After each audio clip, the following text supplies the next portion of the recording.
fagaattu.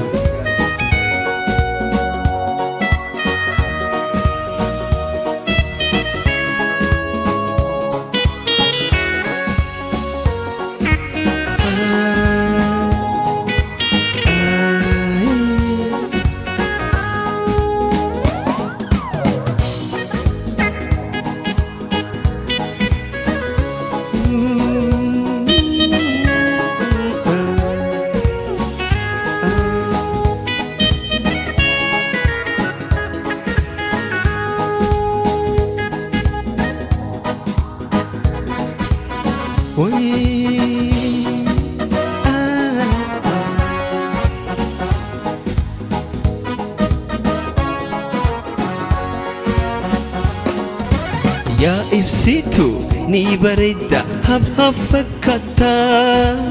mammaramtiin seente onne maaliif nabboonta mammaramtiin seente onne maaliif nabboonta yaa ibsitu ni bareedda haf fakkaata mammaramtiin seente onne maaliif nabboonta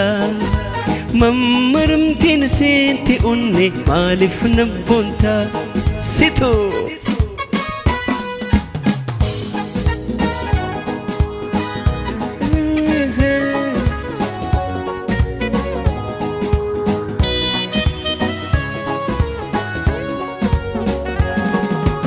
ijji ibsitu gubbaa keessa jaalalaa qabdi otuman firraanu banne onneetoo seenti otuman firraanu banne onneetoo seenti ijji ibsitu gubbaa keessa jaalalaa qabdi otuman firraan agarre onneena seenti otuman firraanu banne onneena seenti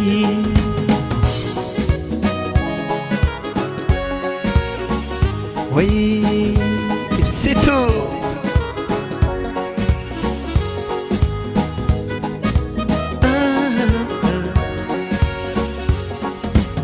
haya dimtus bijira nagayan daqi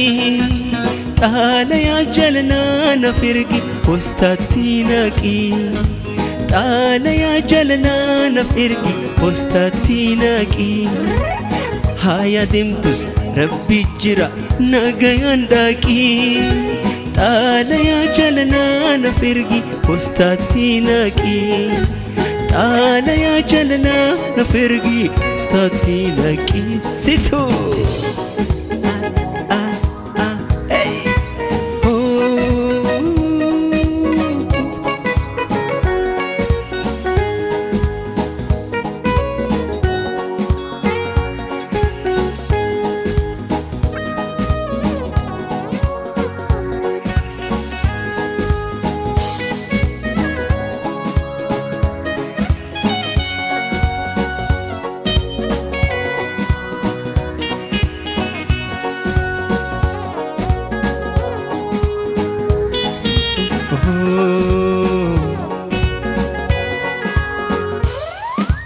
yaa ibsitu yaa bareeddu qashtiin haalawaa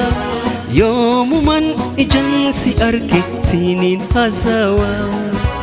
yoomuman ijaan si arge siiniin haasawaa